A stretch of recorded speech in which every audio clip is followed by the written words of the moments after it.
Welcome to our channel. We already know how to represent a knowledge by using first order logic. Then why we are moving to the semantic networks? This is also one way of representing the knowledge. Why? The main advantage of using semantic is it is a graph based representation of knowledge. So remember, instead of equations and text, if you have a graph, and then it is very easy to remember. That is the main advantage of the semantic network. And everyone know a graph consists of nodes and edges. Here each node represents a concept or an object that we want to represent. The edges specify the relationship between the objects. Here the knowledge is stored in a structured and associative way that directly resembles the human memory organization. This is the reason we are moving to semantic network representation of knowledge. Now, this is one example diagram. Here you observe pet, cat, fish. These are the objects or concepts. Those are represented in the form of nodes. And we have some relationships. Is a relationship, has relationship, eats to, lives to, some relationships. Those are represented as the links. Some most popular relationships are is a and has. See this one here. What is the meaning of this one? Canary is a bird and bird has wings. This is the most common used relationships. Okay. Now we will move with one example. The example is canary is a bird. Here, what is the knowledge base? How we are representing the knowledge base in the form of semantic representation. What is the inference we are getting from this? Observe carefully. The knowledge base means the basic information. Here, canary is a bird. Birds are animals. Canaries can sing. Birds can fly. Animals breathe.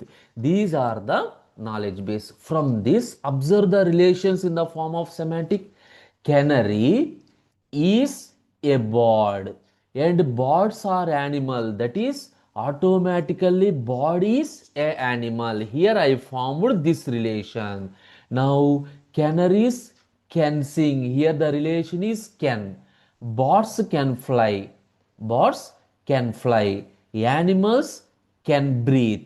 From this semantic representation, what is the inference we are getting? If you understand carefully, canary is a bird. Obviously, canary is an animal. Canary can sing. So, bird can fly and the animal can breathe. If you understand carefully, canary inherits can fly from the bird. That is, canaries can fly and the animal can breathe. Automatically, what happened? Canary inherits the word can breathe from the animal. You got the point? You have multiple representations. That is very easy to get some conclusion. For your understanding, I will explain with one more example. Suppose the knowledge base is related to some student. Here John is a student. This is the relation. John studies computer science. So the relation is John pursues some computer science. Computer science belongs to a department. So obviously computer science is a department. Department belongs to university. That is department is a part of university. John owns a laptop. That is, John owns a laptop of type Dell. These are the semantic representations. What is the inference we are getting? From this, we are drawing some new conclusions. What are that? John is studying computer science. So we can deduce that. So computer science is a department in the university. So see this one, John is connected to the university via his department.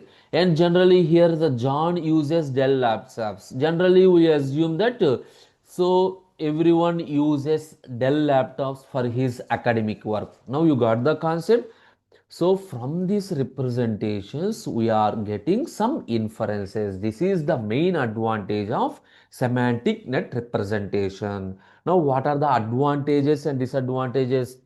The first one is natural representations means the real world situations are make it is easy to store the data. So for real world situations, we are using semantic net. It is very easy to store the data. Obviously, it is very easy to retrieve the data. Next, supports inheritance. That means this can deduce some characteristics. Suppose already we discussed all birds can fly. Means obviously suppose eagle is a bird. So eagle is also can fly. That means we can reduce the redundancy by extracting the information from the parent. Visual or expandable. That means it is in the form of a graphical representation. We can easily introduce the new concept and you can easily extend to other connections. Supports reasoning. That means it follows some connections between the related concepts. So these are the advantages.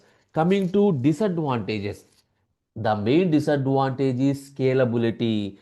For that means as the number of concepts or entities increased, obviously what happened, you need to maintain more number of relations, so it is very difficult to manage a large network.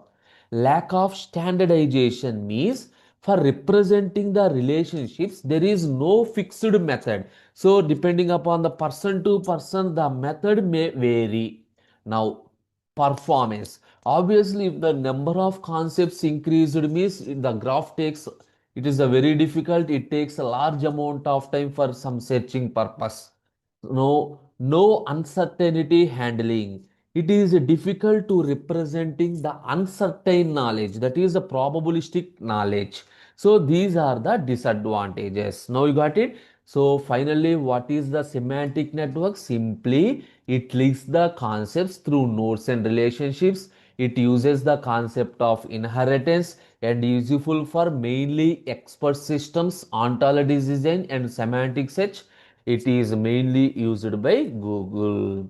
Now, this is the concept of semantic net representation. In the next session, we will move to one more knowledge representation, that is frames. Thank you.